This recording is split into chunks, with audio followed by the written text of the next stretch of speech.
はい、こんにちは。道にあるちょっと古いもののパパゲーノです。いつもご視聴ありがとうございます。ここは東金市押堀です。目の前を流れているのは二級河川真壁川の支流である甲田川です。今指さしていますが、この50メートルほど先の国道126号と交差するところが暗渠の吐き口になっていまして、川はそこから流れ出しています。このまま2キロほど下りますと本流の真壁川に合流します。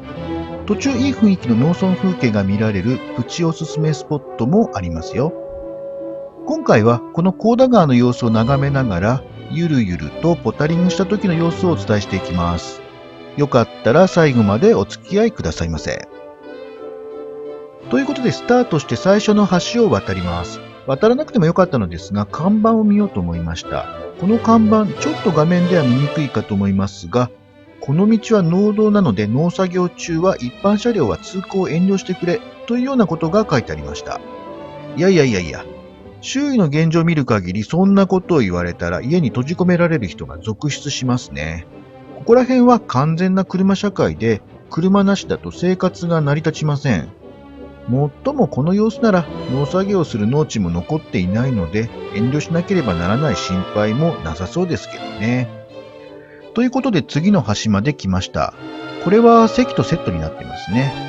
九十九里平野にこんなセットが一体何百あるのでしょうか。ここは普通にスルーしちゃいました。ところでこの日本当は九十九里鉄道の廃線跡をたどる予定だったんですよ。九十九里鉄道は以前にもブログで扱ったことがあるので、今回はもう少し詳しく駅があった場所などもチェックしようと思いまして、前の晩にプリントアウトした地図に駅があった場所や周囲の特徴とかを一生懸命書き込んでおいたんですよね。何しろ廃線跡といっても痕跡がほとんど残っていないので、そうしないと駅のあった場所などはわからないのですよね。ところが当日なんとその地図を家に忘れてきちゃったんです。ありえないポカです。でもせっかく家を出てきたので、どこかに行こうかと思ったんですよ。最初は地下壕にでも行こうかと思ったんですが、そちらも舞台名の記憶が曖昧だったので、現地での説明がまたグダグダになりそうな予感がしました。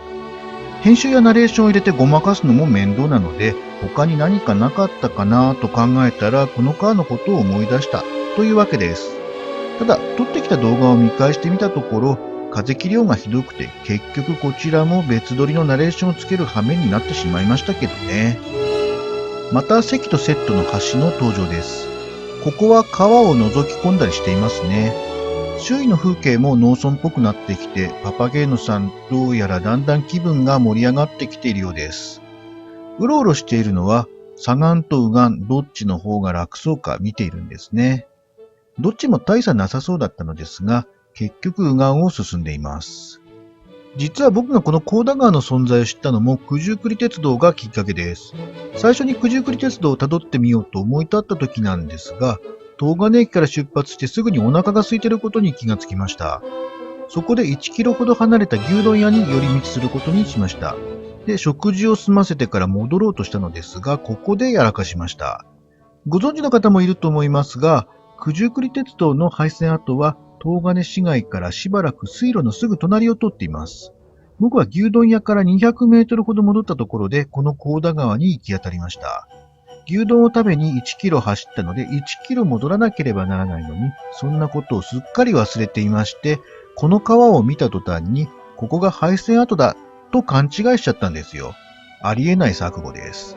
でも思い込みとは恐ろしいもので、そう考えると川沿いの道にかつて軽便鉄道の狭い軌道が敷かれていて、可愛らしいガソリンカーが走っている様子が目に浮かんでくるわけですよ。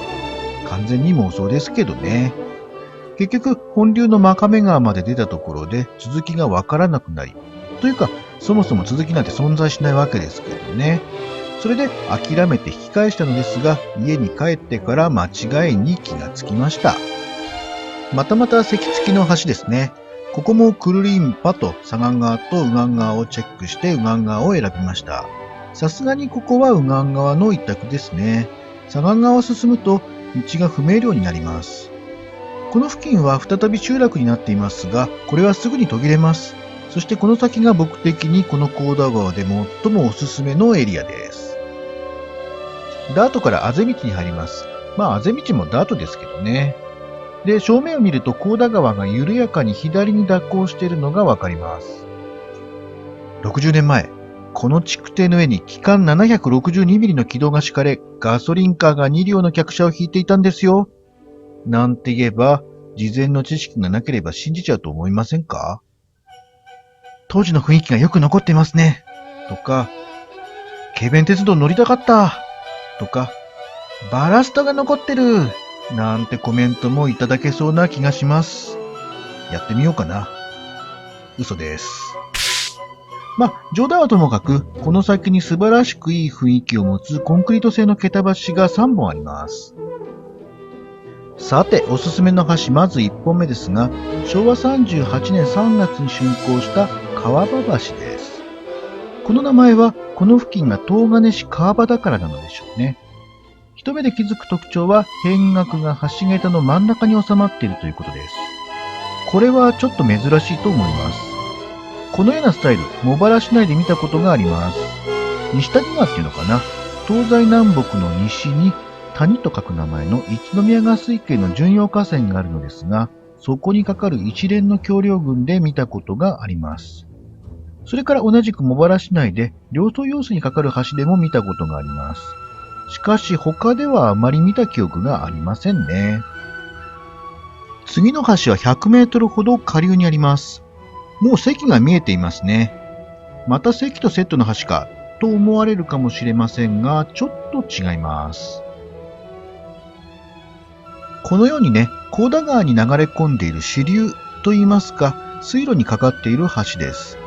この橋は山谷橋という名前ですが、由来がちょっとわかりませんでした。この付近の小技一覧を確認したのですが、山谷という地名は見つかりませんでした。今、辺垣が見えましたが、先ほどの川場橋との違いに気がつきましたか？答え合わせは次の橋のところでしましょう。なお、竣工年も辺垣が欠けていて正確にはわかりませんでした。昭和38年か39年の3月のようです。次の橋はさらに50メートルほど下流にあります。これは再び高田川にかかる橋です。前後の道が舗装されているので3本の中で一番活躍しているのではないでしょうか。この橋は昭和37年3月竣工の殿屋橋です。この名前の由来は川場の小技である殿のではないかと思うんですよね。殿様の殿に野原の野。これを日本地名大辞典では殿のとルビを振っています。辺垣が正しいのか、それとも日本地名大辞典が正しいのか、それとも両方とも地元で通じている呼び方なのか、どういう事情があるのでしょうね。ところで先ほどの辺垣に書かれている名前の件です。覚えていますか？1本目が川場橋、2本目が山谷橋、そしてこれが殿屋橋となっています。一般的に橋の名前は川に濁りは好ましくないからという一種の験担ぎで濁点をつけない橋にすることが一応のお決まりです。もっともルール違反の橋も相当数ありますけどね。しかし、ここの橋はほぼ同時期に作られたのにこのような表記の揺れがあります。大した理由はないのかもしれませんけどね。ちょっと気づいたので知ったかぶってみたかっただけです。ちなみに竣工の工の字は川場橋だけが功で、他は工事の工ですね。こういうのが統一されていないとちょっと残念な感じがします。川に沿ってきたのですが、民家の裏庭のような雰囲気になっています。生垣もあるので通っても多分問題はないとは思うのですが、家の方がいるとちょっと罰が悪いので、引き返して回り道することにしました。回り道といっても大した距離ではないのですけどね。昭和39年3月竣工の高田川第二橋梁です。この橋の辺垣も橋桁の中央に設置されています。これじゃ気づく人も少ないですよね。待ち合わせは高田川第二橋梁のたもとでね、なんて約束しても誰も来てくれませんね。ところで第二があるのだから当然第一もあるはずですよね。そして上流の橋は違うので第一は下流にあるはずです。残念ながらここから先は三角コーンが置いてあるので、無理やり川沿いを進むと怒られそうな雰囲気です。ということで、またもや迂回です。ちなみに僕的にはもう幸田川の見どころは終了です。でもせっかくなので最後まで頑張っていきましょう。さて、迂回して県道に出ました。先ほどの推測ではこれが第一橋梁のはずです。ところがこれが変額がないんですよ。それをいいことに現地ではこれが第一橋梁だと納得したのですが、念のために三部土木事務所の館内図を確認したところ、新中橋と記載されていました。第一は一体どこに消えてしまったのでしょう。考えてもわからないものは仕方がないので次に行きます。ゴールはもうすぐ。幸田川の橋も残すところあと2本です。ラス前の橋。これも関とセットになっています。この橋は高潮橋と言います。この名前も地名由来ではないようです。ここは東金市幸田ですが、幸田の小技一覧に高潮はありませんでした。ただ、東金、高といえば歴史に興味ある方はピンとくるかもしれません。そう、晩年の徳川家康が鷹狩りのために東金を何度か訪れています。ということでこの名前はおそらく家康の鷹狩りに由来するのではないでしょうか。これぐらいざっくりとした仮説ならそうピンと外れではないと思いますが、いかがでしょうか。ナレーションを入れるのもくたびれてきました。これで動画が不評だったらがっかりですが、こればっかりは仕方がないですよね。こういうありふれた景色は動画で見るだけだとって思うだけかもしれませんね。実際に走ってると楽しいんですけどね。ということでようやくラストの橋までやってきました。もちろんこれも席とセットです。ここの席はこれまで見てきたものと違って真新しく見えますね。8年前の写真を見直してみたところ、橋は多分今のものと同じですが、席は先ほどの高潮橋の隣にあったものと同じタイプのものでした。橋はこれでおしまいですが、幸田川はまだもう少しあるので進みます。あと300メートルほどで本流の真亀川に合流します。ということでようやく本流の真亀川までたどり着くことができました。ここにもゲートがありますね。これは幸田排水碑門という名前だそうです。名板に書いてありました。こんな短い川ですが、ここまで来ると感慨深いものがあります。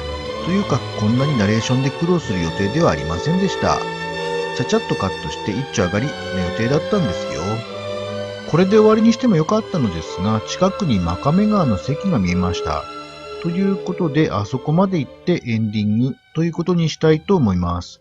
ちなみにあの関は西の関と言います。今回もご視聴ありがとうございました。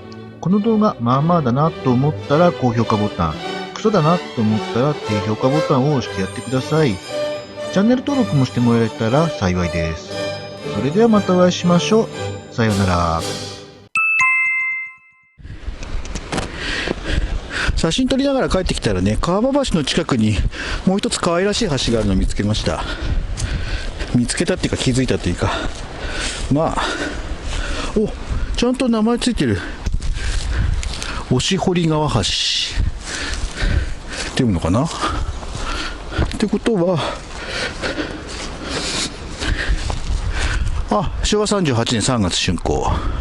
いやー、これまだこっちにもあるかな。でもこれこのままさっきにあそこで合流するはずなんですけどね。